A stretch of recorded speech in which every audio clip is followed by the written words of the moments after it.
Hello everyone, आप सभी का एक बार फिर से स्वागत है ऑनलाइन प्रेप में। आई होप आप सभी लोग बहुत ही अच्छे होंगे। आज के इस प्रैक्टिस सेट की क्लास में हम लोग हिंदी के इंपॉर्टेंट क्वेश्चंस को सॉल्व करेंगे। और आज जो हिंदी का सेट होगा ये सेट नंबर 4 होगा, यानी हिंदी के प्रैक्टिस सेट की चौथी क्लास है, जिसमें हम लोग हिंदी के इंपॉर्टेंट क्वेश्चंस को देखेंगे। आप सभी के एग्जाम में हिंदी एक बहुत ही स्कोरिंग सेक्शन है, और हिंदी के क्वेश्चंस अगर आप उनको देखते हैं तो ये आपके जो आपका सिलेबस उससे बाहर क्वेश्चन नहीं पूछे जाते हैं। इसलिए इनकी प्रैक्टिस जो है ज़्यादा इंपॉर्टेंट हो जाती है, और आप प्रैक्टिस करते हैं तो आप अपने एग्जाम में अच्छा स्कोर कर पाते हैं। आज के इस सेट का पहला क्वेश्चन आपकी स्क्रीन पे है। आप सभी स्टूडेंट्स क्वेश्चन को पढ़ेंगे और आंसर देंगे। पहला क्वेश्चन है, जिनका उच्चारण स्वतंत्र रूप से होता है और जो व्यंजन के उच्चारण में सहायक होते हैं उसे कहते हैं। और ये डेफिनेशन है। हिंदी व्याकरण जब आप पढ़ेंगे तो आपकी शुरुआत ही यहीं से होती है कि स्वर क्या है, व्यंजन क्या है, उनकी परिभाषा क्या है। इसका राइट आंसर आप सभी लोग देंगे। राइट आंसर क्या हो जाएगा? वो हो जाएगा ऑप्शन बी, उन्हें स्वर कहते हैं। यानी अगर एक लाइन भी, सिंपली एक लाइन लिखी होती जिनका उच्चारण स्वतंत्र रूप से होता है, वो भी स्वर कहलाते हैं। ये सिंपल सा एक क्वेश्चन ऐसे बनता है, लेकिन ये काफी इंपॉर्टेंट है। अगला क्वेश्चन आप सभी लोग देखेंगे। निम्नलिखित प्रश्न में 4 विकल्पों में से उस विकल्प का चयन करिए जो विराम चिन्ह युक्त वाक्य का सही विकल्प हो। यानी जिसमें इन दिए गए वाक्यों में उस वाक्य को चूज करना है, सेलेक्ट करना है जो जिनमें जो विराम चिन्ह है उनका सही प्रयोग हुआ हो। तो आप सभी सभी सेंटेंस को एक बार ध्यान से देखेंगे, सभी वाक्यों को देखेंगे। मेरी सहेली के पास बहुत से नए नए लिखा है, तो इसमें विराम चिन्ह का प्रयोग सही नहीं हुआ है, इसमें भी नहीं हुआ है। यहां पर देखिए नए के बाद आपको कॉमा दिख रहा है, ये भी नहीं हुआ है। राइट आंसर ऑप्शन ए हो जाएगा। मेरी सहेली के पास बहुत से नए नए खिलौने, कपड़े और जूते हैं। राइट आंसर ऑप्शन ए हो जाएगा। अगले क्वेश्चन पे बढ़ेंगे उससे पहले आपको बता दें, प्रीवियस ईयर क्वेश्चन पेपर हमारे ऐप और वेबसाइट पर अवेलेबल हैं। अगर आपने अभी तक बाय नहीं किया है तो बाय कर लें। और यूपी बीएड एंट्रेंस एग्जाम का बैच जो है, टारगेट बैच भी अवेलेबल है, जिसपे आपको कंप्लीट क्लासेस और सभी क्लासेस के पीडीएफ नोट्स, पीवाईक्यूज अवेलेबल कराए जाते हैं। आज ये आप सभी लोग आंसर देते रहिएगा। ये लाइव क्लास ना होते हुए भी मैं आप सभी के जो है वो आंसर देखते रहूंगा। क्वेश्चन नंबर 3 का आंसर करेंगे। हिंदी में शब्दों का लिंग निर्धारण किसके आधार पर होता है? निम्नलिखित विकल्पों में से सही विकल्प को चिन्हित कीजिए। अब एग्जाम में हिंदी व्याकरण में जब हम कोई भी वाक्य लिखते हैं, जैसे हम लिखते हैं कि रोहन जा रहा है, जा रहा है, और यहां पे हमने जा रही है क्यों नहीं लिखा? क्योंकि हमने देखा रोहन यानी जो संज्ञा है उसके आधार पर हमने जो है यहां पर हिंदी में जो है लिंग निर्धारण रोहन को फोकस करके हमें पता चलता है कि ये मेल की बात हो रही है, फीमेल की बात हो रही है, यानी पुल्लिंग है, स्त्रीलिंग है। इसलिए राइट आंसर ऑप्शन के अकॉर्डिंग जो सबसे सटीक होगा वो संज्ञा होगी। राइट आंसर ऑप्शन ए हो जाएगा। अगला क्वेश्चन देखेंगे आप सभी लोग। एक बहुत अच्छा क्वेश्चन आपकी स्क्रीन पे है। हिंदी में कुल कितने सर्वनाम हैं? यानी सर्वनाम जिसे आप इंग्लिश में प्रोनाउन कहते हैं। आपसे पूछा गया कि हिंदी में कुल कितने सर्वनाम हैं। अब यहां पर देखिए ध्यान से समझिएगा, सर्वनाम के भेद नहीं पूछा गया है। जब सर्वनाम के भेद पूछा जाता तो आप सभी लोग इजिली कहते कि 6 भेद हैं।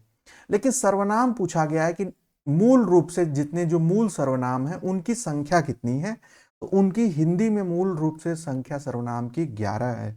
और ये एग्जाम्पल के तौर पर, जैसे आप, तुम, वह, जो, तो, कुछ, कौन, इस तरीके से जो सभी शब्द हैं ये यहां पे सर्वनाम के तौर पर हिंदी में प्रयोग होते हैं।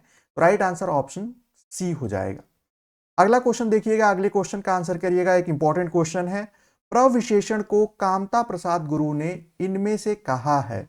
सबसे पहले आप ये जानिए प्रविशेषण क्या होता है। कमेंट में आप सभी लोग बताएंगे कि आप प्रविशेषण के बारे में क्या जानते हैं।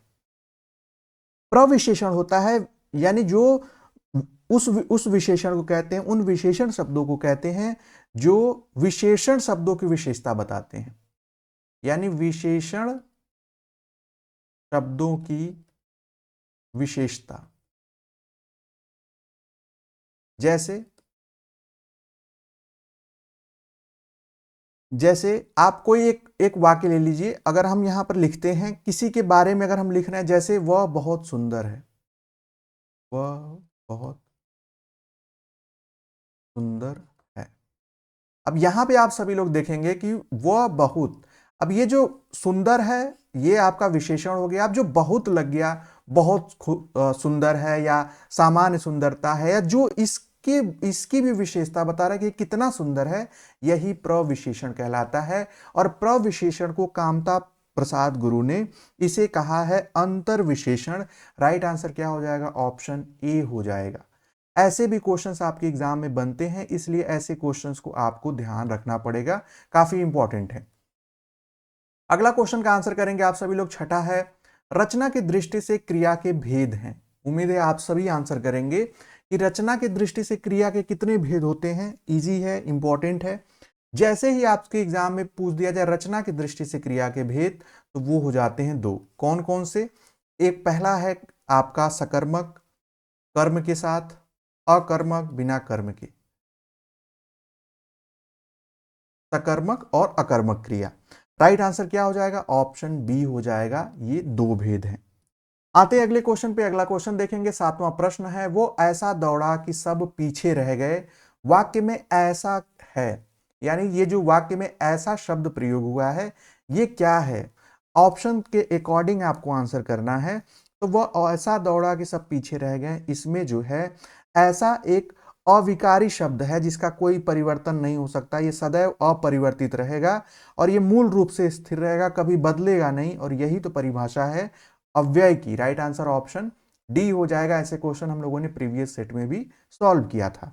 अगर ऐसा होता, ऐसा के अलावा क्या होता है? आज हो, किंतु, परंतु, तब, जरा, इस तरीके से जो वैसे, ऐसे, ये सारे शब्द जो हैं ये सब क्या कहलाते हैं? कि ये सब कहलाते हैं अव्यय। इसके अलावा जैसे और, क्योंकि, जो कि, ये सारे शब्द। अगला क्वेश्चन, आठवां प्रश्न आपके स्क्रीन पे है, लिंग के आधार पर असंगत शब्द युग्म है। लिंग के आधार पर श्रीमान का श्रीमती, युवा का युवती, विद्वान का विदुषी, दाता का दत्री। अब आठवें का आंसर करिएगा कि यहां पर एक पुल्लिंग और स्त्रीलिंग का एक पेयर दिया गया है, कौन सा असंगत है, असमान है या सही नहीं है। ये आपसे एग्जाम में ऐसा क्वेश्चन आएगा, आते हैं। तो इसका राइट आंसर क्या हो जाएगा? देखिए यहाँ पे वर्तनी शुद्धि है, ये सही है। श्रीमान का श्रीमती, विद्वान का विदुषी, युवा का युवती, दाता का दात्री होगा, दत्री नहीं होगा। यानी यहां पर अगर ये लिखा होता दात्री तब सही होता, इसलिए यहां पर असंगत पूछा गया है। तो राइट आंसर ऑप्शन डी हो जाएगा। अगला क्वेश्चन देखिएगा, अगले क्वेश्चन का आंसर करिएगा, चाय शब्द का प्रयोग किस वचन में होता है? और इसका आंसर आप सभी लोग कमेंट में करेंगे। चाय शब्द, जो चाय शब्द है, इस वचन में होता है। तो चाय शब्द का प्रयोग हमेशा एक वचन में होता है। राइट आंसर ऑप्शन ए हो जाएगा। अगला क्वेश्चन देखिएगा, अगला क्वेश्चन आपके स्क्रीन पे टेंस से है हिंदी में, अपूर्ण भूतकाल का प्रयोग किस वाक्य में हुआ है? और ऐसे क्वेश्चन कई बार रिपीट हुए हैं और भूतकाल के प्रकार आपको पढ़ना होगा हिंदी ग्रामर में। अब यहां पर अपूर्ण भूतकाल यानी बात पीछे की है लेकिन उसमें कंटिन्यूअस आपको झलकेगा और वो उसका सही जवाब क्या हो जाएगा? जैसे ज्ञानू सो गया था, सो गया था यानी काम हो चुका था, सोने की प्रक्रिया, सो गया था। तो ये तो पूर्ण में चला जाएगा, अपूर्ण ये नहीं होगा। ज्ञानू 1 घंटे से सो रहा है, ज्ञानू रोया, ज्ञानू रो रहा था। राइट आंसर क्या हो जाएगा? ऑप्शन ए हो जाएगा कि था तो भूतकाल के यानी पास्ट बताएगा, रहा है अपूर्ण है, अभी काम हो रहा है, पूर्ण नहीं हुआ है। तो राइट आंसर ऑप्शन ए हो जाएगा। उसी तरीके जैसे बच्चा सो रहा था, या लड़कियां नाच रही थीं, या लड़के दौड़ रहे थे, लड़के खेल रहे थे, लड़के नाच रहे थे, ऐसा जब रहा था वर्ड या रही थी वर्ड आएगा तो आप अपूर्ण भूतकाल को टिक करते हैं। ग्रामर प्रश्न है, इनमें से भाववाच्य का उदाहरण कौन सा है? इंपॉर्टेंट क्वेश्चन है। भाववाच्य, वाच्य के 3 प्रकार होते हैं। हम हर सेट में एक क्वेश्चन जरूर रखते हैं जिनमें भावों की प्रधानता हो, वो भाववाच्य हैं। अब इसमें आप देखेंगे भावों की प्रधानता किसमें है? तो इसमें जो है आप सभी ऑप्शन को पढ़िएगा। आम खाया जाता है, मैंने पुस्तक पढ़ी, पुस्तक पढ़ी जाती है, धूप में चला नहीं जाता। ये जो चला नहीं जाता है, यहां पर भाव की प्रधानता है, तो राइट आंसर ऑप्शन डी हो जाएगा। अगला क्वेश्चन आपके स्क्रीन पे, हाँ, राइट आंसर ऑप्शन डी। अगले क्वेश्चन का आंसर आप सभी लोग करेंगे। कारक के भेद हैं, कारक के कितने भेद होते हैं, ये आपसे एग्जाम में डायरेक्टली क्वेश्चन पूछा जाता है। तो इसका आप सभी लोग, कारक क्या है, संबंध दर्शाने के लिए प्रयोग होता है। कारक और कारक चिन्हों को आपको पता होना चाहिए। तो कारक जो है वो कुल 8 भेद होते हैं। जो लोग ऑप्शन डी कर रहे हैं उनका सही जवाब है 8 भेद में कर्ता है, कर्म है, करण है, संप्रदान, आपादान, संबंध, अधिकरण, संबोधन, ये कुल 8 प्रकार होते हैं। इनके चिन्हों को भी आपको याद रखना है। अगला क्वेश्चन तद्भव तत्सम से है। आर्द्रक का तद्भव क्या है? आर्द्रक जो है ये तत्सम शब्द है, आपसे तद्भव पूछा गया है। इजी है, आप सभी लोग आंसर कर पाएंगे। एग्जाम में अग्नि, रात्रि, जेठ, क्षार, अक्षी, ऐसे क्वेश्चन ज्यादातर पूछे गए हैं प्रीवियस ईयर में। अब आर्द्रक का जो तत्सम जो तद्भव रूप है वो अदरक हो जाएगा, ऑप्शन सी हो जाएगा। आते हैं अगले क्वेश्चन पे। अनुगामी शब्द में कौन सा उपसर्ग है? एग्जाम में आपके उपसर्ग प्रत्यय से भी क्वेश्चन आते हैं। सभी टॉपिक से आपके क्वेश्चन देखने को मिलेंगे इस सेट में। अनुगामी शब्द में देखिए, गामी के आगे अनु लग गया है और गामी मूल शब्द है। अनु क्या हो जाएगा? अनु उपसर्ग हो जाएगा। Option C will be the right answer. अब अगला क्वेश्चन आप देखिएगा, देखते हैं इसका सही जवाब कितने लोग देते हैं। रक्तिमा शब्द में कौन सा प्रत्यय लगा है? प्रत्यय यानी जो शब्द मूल शब्द के पीछे लगते हैं उन्हें प्रत्यय कहते हैं। अब इसको देखेंगे, रक्तिमा में रक्त, अब धन क्या जुड़ा है, और ये आपने गेस कर लिया तो इसका आंसर आप कर पाएंगे इजिली। आप देखिएगा इसमें जो क अत है इस पर छोटी ई की मात्रा है, छोटी ई और मां है, यानी राइट आंसर ऑप्शन सी होना चाहिए। इस तरीके से भी आप ऐसे क्वेश्चन को गेस कर पाएंगे। जैसे लालिमा, एक इसी का और एग्जांपल है, ये भी क्वेश्चन एग्जाम में कई बार आता है। लाल धन ईमा, तो ये हो जाता है, ये हो जाएगा लालिमा, लालिमा। अगला क्वेश्चन 16वां है। अनुराग का विलोम है। अनुराग का विलोम क्या है? तो अनुराग का सिंपल सा क्वेश्चन है, इंपॉर्टेंट है, ये आप सभी लोग इसका आंसर करिएगा। अनुराग का विलोम विराग है। और बहुत से लोग इसी में गलती करते हैं, वो वियोग को कहते हैं। वियोग का विलोम संयोग है। ये सब विलोम की बात कर रहे हैं, ठीक है। तो ऐसे क्वेश्चन भी आए तो उनमें कंफ्यूज ना हो, इसीलिए उससे पहले जब आप किए रहते हैं तो आप इजीली आंसर कर पाते हैं। राइट आंसर ऑप्शन अनुराग का विराग होगा, तो ए हो जाएगा। 17वां प्रश्न है। अनय शब्द का विपरीतार्थक जो है, विपरीत अर्थ क्या है? अनय। तो अनय का जो विपरीत अर्थ है, यानी आपको विलोम पूछा गया है, वो नय है। नय से ही बना है, यानी नय से नय का अनय होता है, तो राइट आंसर ऑप्शन सी हो जाएगा। आपसे पूछा जाएगा आदि, अंत, विलोम। उसके बाद आपसे पूछा जाएगा अनघ, अनघ का अग होगा, हमने पिछले क्लास में भी किया था। अप्रि, अप्रि का अधक होगा। ये सब इसके विलोम है, थोड़ा इंपॉर्टेंट है, क्वेश्चन आते हैं इससे। 18वां प्रश्न देखिएगा। विकल्पों में दिया गया कौन सा शब्द निम्नलिखित वाक्यों में रेखांकित शब्द का पर्यायवाची नहीं है? ये नहीं जो आ गया, इससे आपको बताना है मेरा घर मेरे विद्यालय के पास ही है। अब इस पास का क्या अर्थ यानी पर्यायवाची नहीं हो सकता है? देखिए, पास का निकट के संदर्भ में अर्थ होगा, समीप के संदर्भ में होगा, या दूर होगा, या सन्निकट होगा। तो निकट समीप निकट हो जाएगा, लेकिन दूर तो इसका विलोम हो जाएगा, और इस प्रकार से राइट आंसर ऑप्शन सी हो जाएगा। जो लोग ऑप्शन सी कर रहे हैं वो उनका सही जवाब है। अगला क्वेश्चन देखिएगा। आडंबर का पर्यायवाची शब्द नहीं है। अभी जो नहीं है इसको फोकस करके आंसर करिएगा। नहीं है, आडंबर का पर्यायवाची होता क्या है? तो आडंबर का पर्यायवाची में प्रमुख जो पर्यायवाची है वो क्या है? पाखंड है, ढोंग है, ढकोसला है। यानी ढोंग, पाखंड, ढकोसला हो जाएगा, लेकिन दर्प नहीं होगा। तो दर्प किसका पर्यायवाची, या दर्प का अर्थ क्या है? तो दर्प का अर्थ अहंकार है। अहंकार, अभिमान, ये इसके पर्यायवाची हैं, तो राइट आंसर ऑप्शन सी हो जाएगा। अगले क्वेश्चन का आंसर करेंगे। निम्नलिखित में से कौन सा शब्द अनेकार्थी शब्द है, जिसके अनेक अर्थ हैं? 20वें का आंसर करिएगा। अनेक अर्थ यानी वो शब्द अनेक अनेक अलग अलग अर्थों में प्रयोग होता है। तो गुलाब क्या अलग अन्य अर्थों में प्रयोग होता है? बिल्कुल नहीं। चमेली, बिल्कुल नहीं।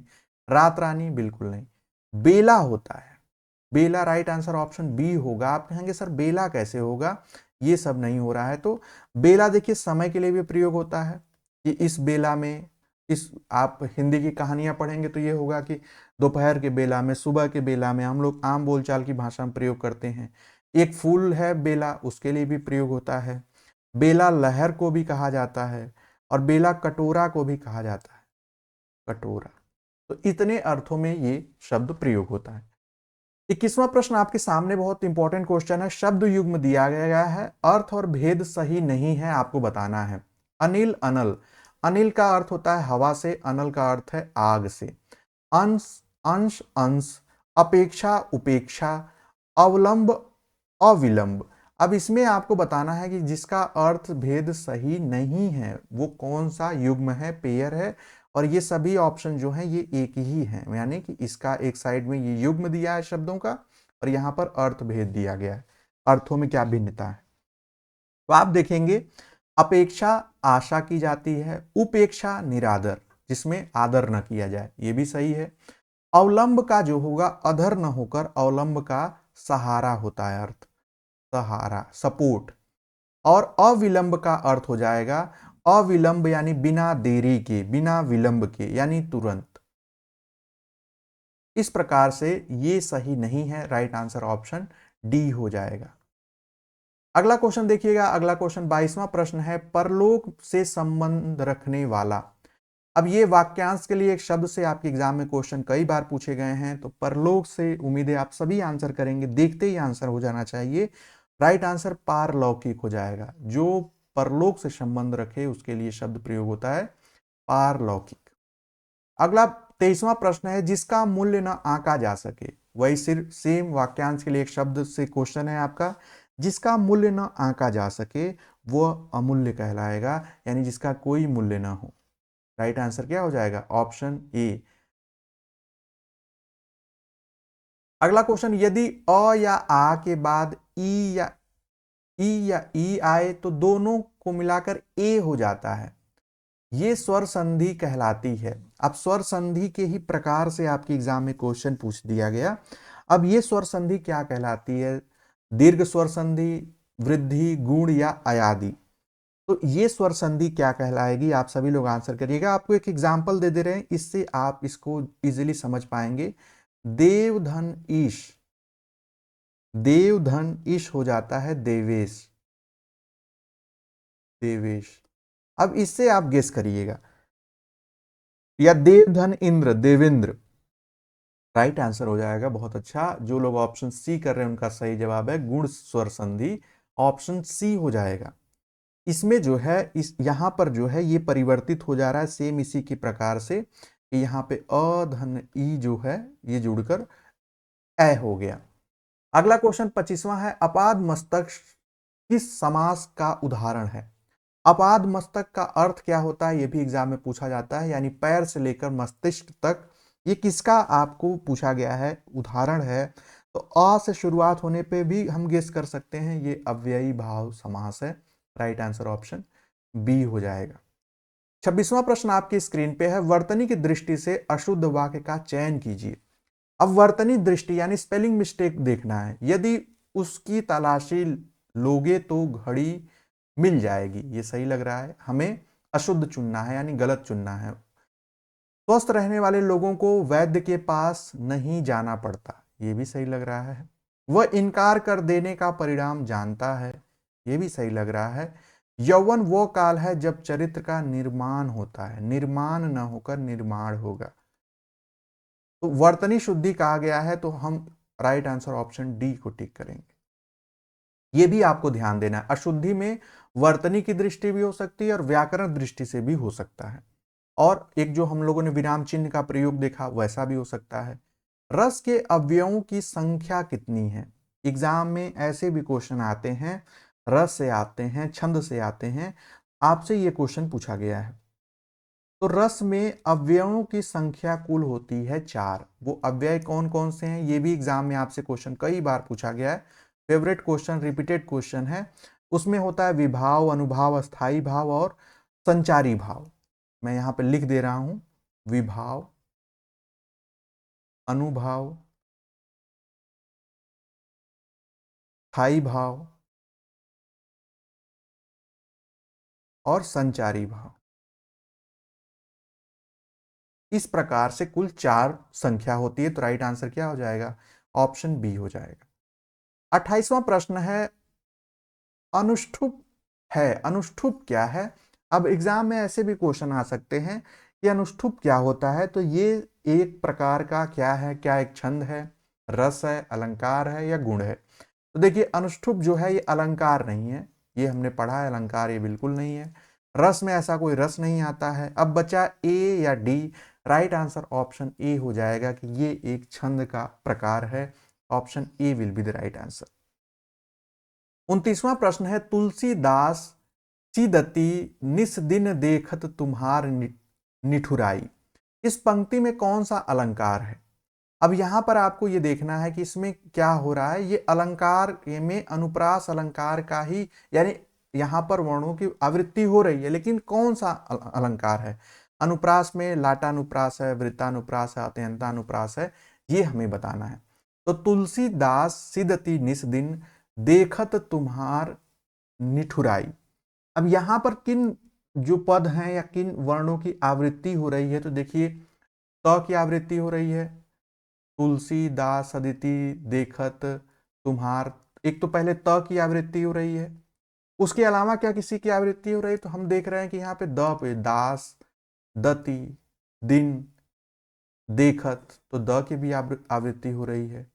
निस, न और निठुराई, न की भी हो रही है। और इस तरीके से जब इनकी आवृत्ति हो रही है और साथ ही साथ जब किसी पद में एक ही उच्चारण स्थान पर वर्णों की बार बार आवृत्ति होती है, तो वो श्रुत्यानुप्रास अलंकार होता है। श्रुत्यानुप्रास राइट आंसर ऑप्शन ए हो जाएगा। और श्रुत्यानुप्रास भी इस संदर्भ में इसका नामकरण किया गया कि यह सुनने में अत्यंत प्रिय लगे, वह अनुप्रास, तो राइट आंसर ऑप्शन ए हो जाएगा। आज के सेट का आखिरी क्वेश्चन आपकी स्क्रीन पे है, आगे नाथ न पीछे पगहा लोकोक्ति का अर्थ है। ऐसी लोकोक्तियां और मुहावरों से प्रश्न पूछा जाता है। मूर्ख धनवान होना, माँ बाप का ना होना, किसी तरीके की जिम्मेदारी का ना होना, या उपर्युक्त में से कोई नहीं। अब देखिए, मूर्ख धनवान होना नहीं होगा, माँ बाप का ना होना, इस तरीके से कोई डायरेक्ट संदर्भ नहीं है, बल्कि आगे नाथ न पीछे पगहा का अर्थ है कि किसी तरह की जिम्मेदारी का ना होना। राइट आंसर ऑप्शन सी हो जाएगा। ये थे आज के 30 प्रश्न। आपने कितने क्वेश्चन सॉल्व किए वो आप हमें बताइए। कितने क्वेश्चन आपके सही हो रहे हैं, स्कोर क्या है आपका?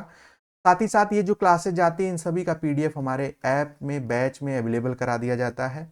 अगर आपने ई बुक्स नहीं बाय किए हैं तो आप ई बुक बाय कर सकते हैं। मोर इन्फॉर्मेशन के लिए आप हमारे दिए गए व्हाट्सअप नंबर पे व्हाट्सअप भी कर सकते हैं। ऐप का लिंक आपको वीडियो के डिस्क्रिप्शन में मिल जाएगा, जहां पर आप हमारे ऐप ऑनलाइन प्रेप को या वेबसाइट के लिंक को भी आप चेक कर सकते हैं।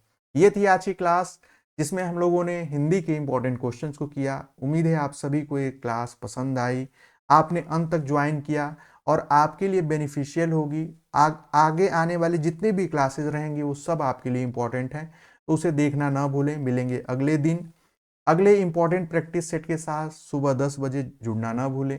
तब तक के लिए बाय बाय, टेक केयर। और जो हमारे स्टूडेंट्स एंड तक जुड़े थे, सभी का धन्यवाद। मिलेंगे अगले क्लास में। Keep watching.